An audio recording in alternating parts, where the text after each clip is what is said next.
हिंदी की online classes में आप सभी विद्यार्थियों का एक बार फिर से स्वागत है। आज हम कक्षा 10 में एक नया चैप्टर स्टार्ट करेंगे, महावीर प्रसाद द्विवेदी।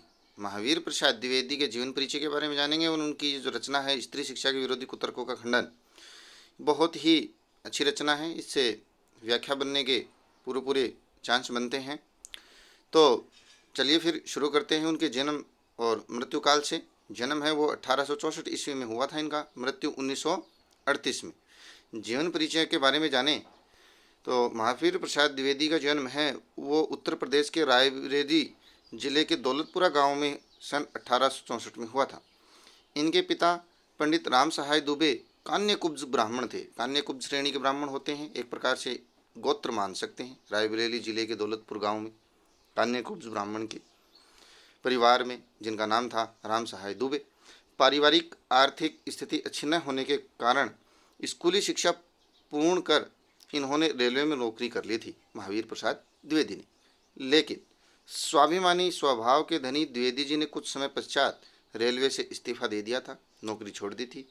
आप यानी महावीर प्रसाद द्विवेदी जी सन 1903 से लेकर के 20 तक सरस्वती नामक पत्रिका का संपादन करते रहे और उसे जुड़े रहे। अच्छी बात है, सरस्वती बहुत बड़ी पत्रिका है।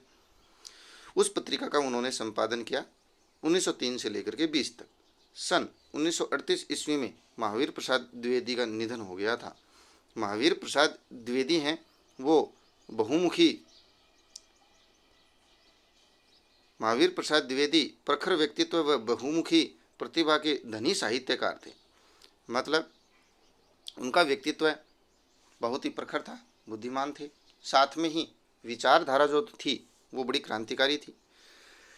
प्रतिभा के बारे में आप जान ही जाओगे कि किस प्रकार से उन्होंने अपने साहित्य को आगे बढ़ाया है।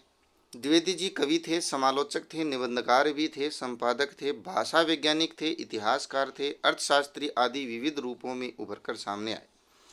मतलब वो समालोचक थे, अनेक प्रकार की रचनाओं पर अपने विचार दिया करते थे, निबंध लेखन करते थे, निबंध लिखते थे प्रमुख विषयों पर, समाज की, देश की स्थिति पर। हम भी एक निबंध ही पढ़ेंगे जो अच्छा निबंध है। संपादक थे, जैसे कि उन्होंने सरस्वती पत्रिका का संपादन किया। भाषा वैज्ञानिक थे, शब्दों को किस प्रकार से बनाया जाता है, तोड़ मरोड़ करके नए शब्दों का निर्माण होता है, शुद्ध शब्दों के ऊपर विचार करते थे। तो आप देखोगे कि इनकी भाषा में संस्कृत शब्दों के बड़े अच्छे प्रयोग मिले। इतिहासकार भी थे, इतिहास से संबंधित जानकारी रखते थे, अर्थशास्त्र इकोनॉमी के बारे में भी जानकारी रखते थे। इस प्रकार से वो बहुमुखी प्रतिभा के धनी थे। आपने 1903 से 20 तक सरस्वती के संपादक रहे एवं हिंदी व्याकरण व वर्तनी के नियम स्थिर करके हिंदी गद्य की भाषा का परिष्कार किया। परिष्कार मतलब सुधार करना। हिंदी भाषा में वर्तनी मतलब उच्चारण, कोई भी शब्द का उच्चारण वो किस प्रकार से होगा, ठीक, शुद्ध कैसे होगा, व्याकरण के नियम क्या है, किस प्रकार से बनाए जा सकते हैं, इन पर उन्होंने खूब शोध किया और बताया। इससे भाषा का क्या हुआ, सुधार हुआ। द्विवेदी जी ने अपने समकालीन कवियों एवं लेखकों का साहित्य रचना में मार्गदर्शन भी किया कि किस प्रकार से आपको कौन सी भाषा में, किस प्रकार की भाषा में किस प्रकार के शब्दों का प्रयोग करते हुए लेखन करना है, जिससे आपका साहित्य हमेशा जीवित रहे, आगे बढ़े और भाषा हिंदी जो है वो उसका भविष्य उज्जवल हो। इसी कारण आधुनिक हिंदी साहित्य के द्वितीय उत्थान, दूसरा उत्थान जो है उसको महावीर प्रसाद द्विवेदी के नाम से द्विवेदी युग भी कहा जाता है। पहला जो उत्थान था वो पुनर्जागरण काल के रूप में हम देख सकते हैं, भारतेंदु हरिश्चंद्र ने किया था, और दूसरा जो उत्थान था, सुधार काल था, वो महावीर प्रसाद द्विवेदी जी ने किया था। इनके प्रयासों से ही खड़ी बोली काव्य की भाषा को प्रतिष्ठित हुई थी। इन्होंने जो प्रयास किया और उससे हिंदी की जो खड़ी बोली भाषा है, हिंदी भाषा है, उसको प्रतिष्ठित किया, भाषा का सुधरा हुआ रूप साहित्य के रूप में पेश किया। मैथिली शरण गुप्त के बारे में कहा जाता है कि उनकी रचना सरस्वती में संपादित होने के लिए आई तो महावीर प्रसाद द्विवेदी ने उनको प्रेरित किया कि आप खड़ी बोली भाषा में रचना लिखें। ब्रज भाषा में लिखते थे उस समय, वो बोले कि ब्रज भाषा का अब दायरा धीरे धीरे कम होता जा रहा है, उसकी पॉपुलरिटी कम होती जा रही है, प्रसिद्धि कम होती जा रही है। खड़ी बोली भाषा पर उनको प्रेरित किया और उन्होंने खड़ी बोली भाषा में अपना साहित्य लिखना आरंभ किया। तो इस प्रकार अनेक महान साहित्यकारों का उन्होंने मार्गदर्शन किया, साहित्य रचना में मार्गदर्शन किया और वो प्रसिद्ध हुए। द्विवेदी जी ने भारतीय जातीय परंपरा का समालोचन दृष्टि से गहन अध्ययन किया एवं प्रासंगिक और विवेक सम्मत परंपराओं का समर्थन किया तथा रूढ़ियों का विरोध किया। वो कहते थे कि हमारे जातिगत प्रथाएं जो हैं वो कुछ प्रथाएं सड़ गल चुकी है, खराब हो चुकी हैं, बेकार हो चुकी हैं, जिनका हमारे समाज में कोई स्थान नहीं होना चाहिए और नहीं है, न उनका उपयोग है। इस प्रकार से उन्होंने उन रूढ़ी जैसी परंपराओं को, जिसका कोई उपयोग नहीं है, जो हमारे समाज के लिए हानिकारक भले ही हो सकती हैं, उनका कोई उपयोगिता नहीं है, उनका तो उन्होंने विरोध किया। लेकिन जो परंपराएं अच्छी हैं, जिनका हमारे समाज में सम्मान है, उपयोग किया जा सकता है, भलाई के लिए हैं, उनका समर्थन भी किया, पूरी की पूरे विचार करके कि कौन सी परंपरा रूढ़ी है और कौन सी परंपरा समाज की योग्य है। देखो, कुछ परंपराएं जो सड़ गल जाती हैं, बेकार हो जाती हैं, जैसे दहेज प्रथा, मृत्यु भोज, उनको हम रूढ़ियों का नाम दे देते हैं और उनको समाज से हटाने का प्रयास करते हैं। जैसे मकान से कुछ गंदगी हो जाती है तो उनको साफ करना जरूरी हो जाता है, घर से बाहर निकालना कचरा जरूरी है। ऐसे ही समाज में कुछ परंपराएं अगर सड़ गल जा चुकी हैं, बेकार हैं, उनका कोई उपयोग नहीं है, तो उनको नष्ट कर देना चाहिए। इसी प्रकार उन्होंने भी उन रूढ़ियों का विरोध किया। इनके लेखन में सरलता है, सुबोधता है और परिनिष्ठता के गुण झलकते हैं। उनके लेखन में आप देखोगे किस प्रकार से वो समालोचक रहे हैं। समालोचक का मतलब ये होता है कि आलोचना ही आलोचना नहीं, बुराई बुराई नहीं, वो अच्छाइयों का भी समर्थन करते हैं और जो कमियां हैं उनको समाप्त करने की कोशिश करते हैं। उनकी रचनाएं हैं मौलिक रचनाएं, काव्य मंजूषा, सुमन, अबला विलाप, कान्य कुब्ज, कविता कलाप, ये काव्य हैं, सभी के सभी कविताएं हैं। अद्भुत आलाप, संपत्ति शास्त्र, महिला मोद, रसज्ञ रंजन और साहित्य सीकर, ये गद्य है। सीकर कहते हैं छींटे, साहित्य के कुछ छींटे। महिला मोद, महिला के उत्थान से संबंधित कुछ निबंध है इसमें। जो हमारा निबंध लिया गया है वो भी इसी में संकलित था, जो आपको पढ़ने को मिलेगा। बहुत ही इंपॉर्टेंट है, 2 बार पढ़ेंगे, 3 बार पढ़ेंगे तो बहुत ही अच्छी तरीके से समझ में आ जाएगा। प्रथम दृष्टया भी आप समझने की कोशिश करें, बहुत ही इंपॉर्टेंट निबंध है। निबंध की भाषा थोड़ी सी क्लिष्ट होती है, जिसको अगर अच्छे तरीके से समझे, व्यवहारिक रूप से समझे, तो वह आसानी से समझ में आ जाती है। अनुदित रचनाएं हैं, विनय विनोद मतलब दूसरी भाषा से अनुवाद करके लिखी गई, स्नेहमाला, ऋतु रंगिनी, भामिनी विलास, रघुवंश, वेणी संहार, बेकन विचार रत्नावली और स्वाधीनता, ये इनकी क्या है, गद्य रचनाएं। रचनाओं के बारे में जाना, उनके जीवन परिचय के बारे में जाना, उनके साहित्य परिचय के बारे में जाना, ये आपको याद रखना है, क्योंकि जीवन परिचय या साहित्य परिचय से संबंधित एक प्रश्न आता है। अब आप और हम शुरू करते हैं पाठ परिचय। पाठ परिचय में मैं आपको बता दूं कि ये मैंने पहले ही बताया था, महिला मोद जो शीर्षक है उस निबंध से लिया गया निबंध है ही, महावीर प्रसाद द्विवेदी जी का महिला मोद नामक शीर्षक निबंध संग्रह है, उससे एक निबंध लिया गया है। यह निबंध प्रथम बार 1914 में सरस्वती पत्रिका में पढ़े लिखों का पांडित्य, जो पढ़े लिखे होते हैं उन लोगों का पांडित्य यानी विद्वता, वो जो ज्ञान झाड़ते हैं, ज्ञान देते हैं, एक्स्ट्रा अतिरिक्त ज्ञान देते हैं, उस शीर्षक से प्रकाशित हुआ था कि किस प्रकार से पढ़े लिखे लोग और क्या क्या ज्ञान देते हैं, समाज के विरुद्ध ज्ञान देते हैं, समाज के विकास से विरुद्ध ज्ञान देते हैं। इसी की बात यहाँ पर चर्चा की जाए। 21वीं सदी आप सब जानते हैं किस प्रकार की सदी है, और स्त्री शिक्षा की सदी है, स्त्री के विकास की सदी है।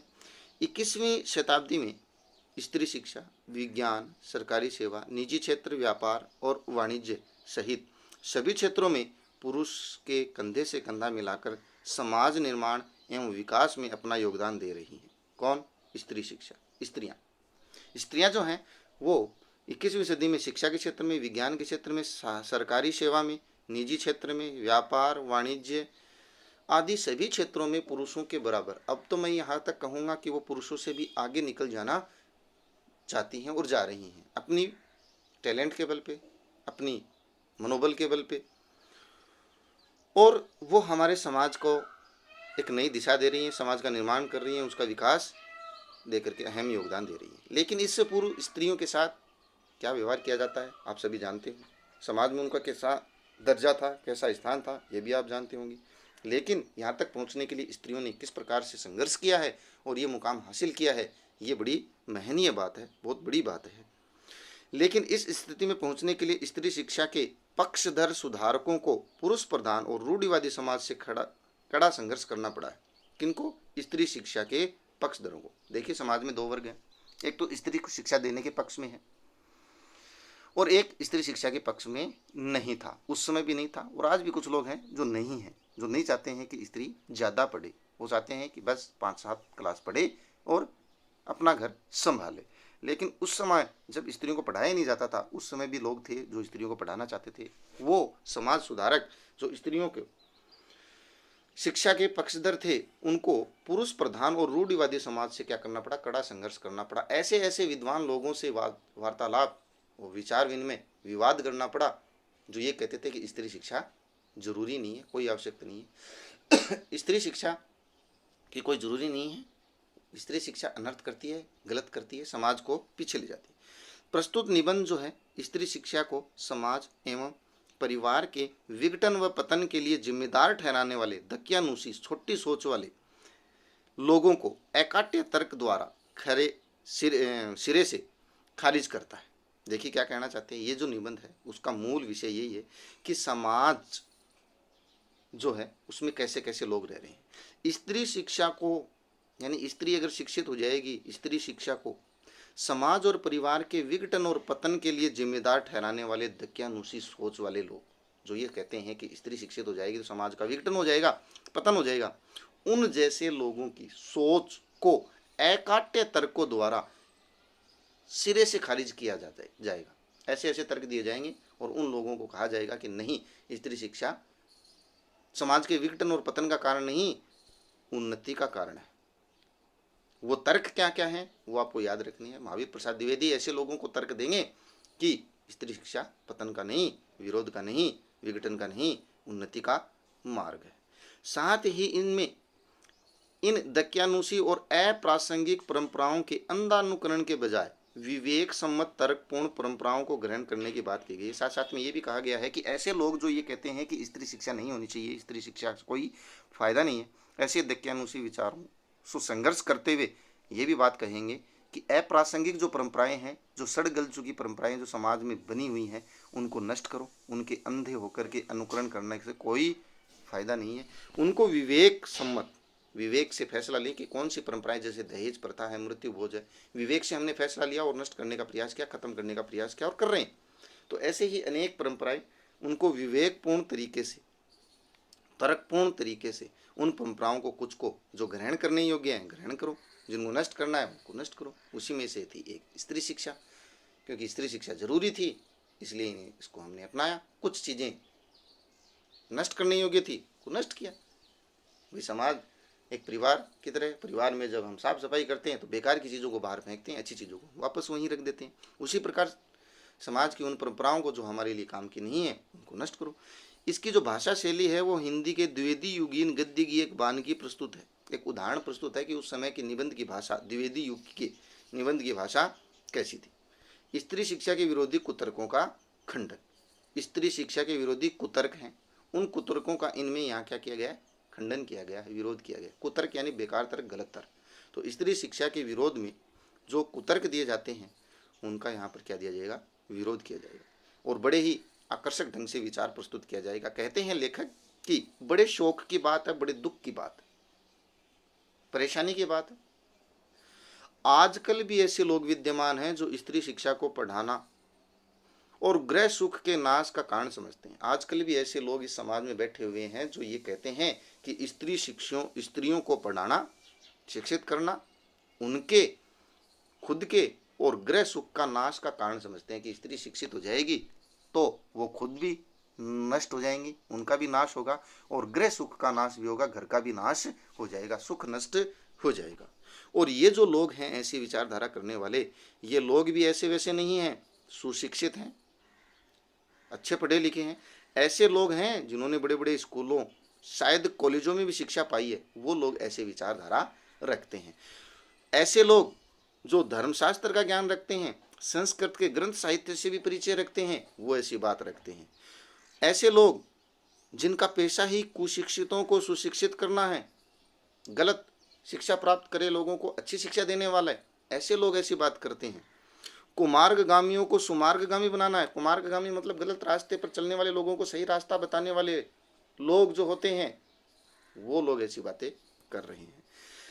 अधार्मिकों को धर्म का तत्व समझाना इनका काम है। ऐसे लोग ये बात करते हैं। उनकी दलीलें क्या हैं ये याद करनी है आपको, कि वो क्या क्या दलील देते हैं स्त्री शिक्षा के विरोध में, कि स्त्रियों को शिक्षित नहीं करना चाहिए। कैसे लोग? जो अच्छी अच्छी शिक्षा पाए हुए हैं, कॉलेजों में शायद शिक्षा पाए हुए हैं, संस्कृत का, धर्मशास्त्र का ज्ञान रखते हैं, कुमारगामियों को सुमार्गगामी बनाते हैं, कुशिक्षितों को सुशिक्षित बनाते हैं, और धार्मिक तत्व समझाने वाले लोग देखिए स्त्री शिक्षा के विरोध में क्या क्या कुतर्क देते हैं, गलत तर्क देते हैं, क्या क्या दलील देते हैं। पहला तर्क कहता है उन लोगों का कि पुराने संस्कृत कवियों के नाटकों में, पुराने जो नाटक हैं संस्कृत के, उनमें कुलीन स्त्रियों से, अच्छे घरों की, सुशिक्षित समाज के, परिवार के घरों की स्त्रियों से अपढ़ों की भाषा में बातें कराई गई है। संस्कृत कवियों ने अपने नाटकों में उच्च कुल की स्त्रियों से अपढ़ों की भाषा, ये जो अपढ़ों की भाषा कौन सी है? प्राकृत। एक प्रकार से हम बोल लें प्राकृत यानी हिंदी को ही समझ लें, और संस्कृत उस समय की भाषा थी, ये मान के चले। जो पुरुष पात्र है वो तो बोलते हैं उन नाटकों में संस्कृत, और स्त्रियां पात्र हैं वो बोलती हैं हिंदी, ये मान करके चलो, ठीक है।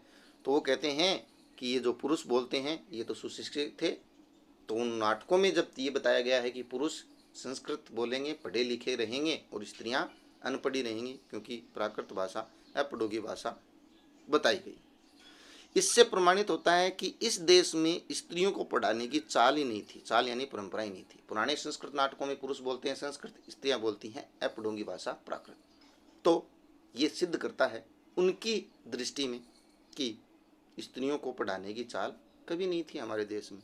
होती तो इतिहास, पुराण आदि में उनका पढ़ाने की नियमबद्ध प्रणाली जरूर लिखी हुई मिलती। एक ये तर्क देते हैं कि अगर परंपरा होती स्त्रियों को पढ़ाने की, तो पुराने जो ग्रंथ है, पुराण, महापुराण, उनमें उनको पढ़ाने की नियमबद्ध प्रणाली जरूर लिखी हुई होती, मतलब लिखित में नहीं है, ये तर्क देते हैं। देखिए आगे इन सभी तर्कों का खंडन किया जाएगा। एक एक तर्क को आप याद रखना है। महावीर प्रसाद द्विवेदी इसका भी खंडन करेंगे कि लिखा हुआ बहुत कुछ नहीं है, और मान लीजिए लिखा हुआ हो और वो नष्ट हो गया हो तो क्या हम स्त्रियों को अनपढ़ रख दें? और फिर कहेंगे संस्कृत कवि नाटकों की बातें भी करेंगे और सिद्ध करेंगे कि उस समय स्त्रियां पढ़ी लिखी थी।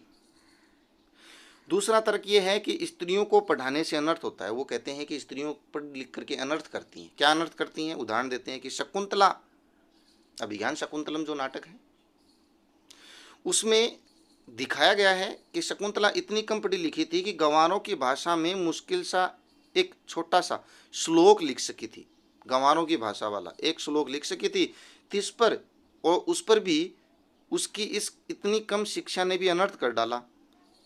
क्यों? क्योंकि उस श्लोक में शकुंतला ने जो कटु वाक्य दुष्यंत को कहे हैं, राजा दुष्यंत को कहे हैं, वह इस पढ़ाई का ही दुष्परिणाम है। देखिए उस नाटक को आप पढ़ोगे तो सब जानते हो कि दुष्यंत ने उससे गंधर्व विवाह किया जंगल में, और जब शकुंतला राजा दुष्यंत से मिलने गई तो मना कर जाते हैं कि नहीं, मैंने ऐसा कोई विवाह नहीं किया है। तो शकुंतला उसको श्लोक के माध्यम से कुछ अपशब्द बोलती है। आप सभी जानते हैं किसी के पास साथ अगर अन्याय हो और वो क्रोधवश कुछ कह दे तो क्या अपराध है, और क्या उसका कारण अनपढ़ होना है? तो यही वो कहते हैं कि शकुंतला ने उस श्लोक में, अपढ़ों की भाषा वाले श्लोक में जो कटु वाक्य लिखा है, उसने दुष्यंत के अपमान किया है, और यह उसकी पढ़ाई का ही क्या है, दुष्परिणाम है। तीसरा तर्क क्या देते हैं कि जिस भाषा में, हाँ, ऊपर वाले श्लोक के उस तर्क को भी काटेंगे महावीर प्रसाद द्विवेदी कि किसी के साथ अन्याय हो और वो विरोध भी न करे, और उसका कारण पढ़ाई लिखाई होता है क्या? अरे विरोध तो जानवर भी करता है, अगर उसके साथ अन्याय होता तो स्त्रियां तो करेंगी, सभी करेंगे, हम भी करेंगे, बच्चा भी करता है। तीसरा तर्क वो देते हैं कि भाषा, जिस भाषा में शकुंतला ने श्लोक रचा वह अपढ़ों की भाषा थी, प्राकृत भाषा थी, वो भी इतनी पढ़ी लिखी नहीं थी। अतएव नागरिकों की भाषा की तो बात ही दूर है, अपढ़ और गंवारों की भाषा पढ़ाना स्त्रियों को बर्बाद करना है। मतलब अपढ़ों की भाषा कौन सी, गंवारों की भाषा कौन सी? प्राकृत। प्राकृत एक प्रकार से हिंदी खड़ी बोली समझ सकते हो। तो क्या हिंदी खड़ी बोली बोलने वाला अनपढ़ है? पहली बात तो महावीर प्रसाद द्विवेदी यही सिद्ध करेंगे कि प्राकृत बोलना अनपढ़ होने का प्रमाण नहीं है। आज हमें अंग्रेजी नहीं आती है इसका मतलब ये नहीं है कि हम अनपढ़ हैं। आज हमें संस्कृत नहीं आती इसका मतलब हम अनपढ़ हैं क्या? हमें हिंदी आती है, हम पढ़े लिखे हैं। तो पढ़ाई लिखाई का संबंध किसी भाषा से थोड़ी होता है। तो वो सिद्ध करेंगे उस समय की भाषा ही क्या थी, प्राकृत थी। संस्कृत वहाँ उस समय की भाषा ही नहीं थी, बहुत कम लोग बोलते थे संस्कृत। ठीक है। अब इस तरह की दलीलों का सबसे अधिक प्रभावशाली उत्तर उपेक्षा ही होगा। पहला उत्तर यह है कि ऐसे लोगों की उपेक्षा करो जो ये विचार देते हैं, ऊपर वाले विचार, 3 तर्क कि स्त्रियों को नहीं पढ़ाना चाहिए, इस कारण से, इस कारण से, इस कारण से। तो पहली बात तो ये है कि उनका क्या करें, हम उपेक्षा करें, ऐसे लोगों की ओर ध्यान ही नहीं दें। तथापि हम 2-4 बातें लिख देते हैं, लेकिन उससे आगे हम 2-4 बातें लिख देते हैं कि किस किस कारणों से हम स्त्रियों को पढ़ा सकते हैं और पढ़ाना लाभदायक है। वीडियो थोड़ा लंबा हो गया है। इस वीडियो में जो हमने 3 तर्क पढ़े हैं, उन तर्कों को याद रखना पड़ेगा। तर्क नहीं, वो कुतर्क हैं जो शिक्षित लोग स्त्रियों को अनपढ़ रखने के प्रयास में देते हैं। तो उन कुतर्कों को याद रखें, बार बार उनकी चर्चा होगी कि इस प्रकार से एक एक तर्क को वो काटेंगे महावीर प्रसाद द्विवेदी। अगले वीडियो में इससे आगे की चर्चा करेंगे। बहुत ही इंपॉर्टेंट निबंध है, एक एक लाइन इंपॉर्टेंट है, ध्यानपूर्वक पढ़ें और याद रखें। मिलते हैं अगले वीडियो में। आज के लिए बस इतना ही। धन्यवाद।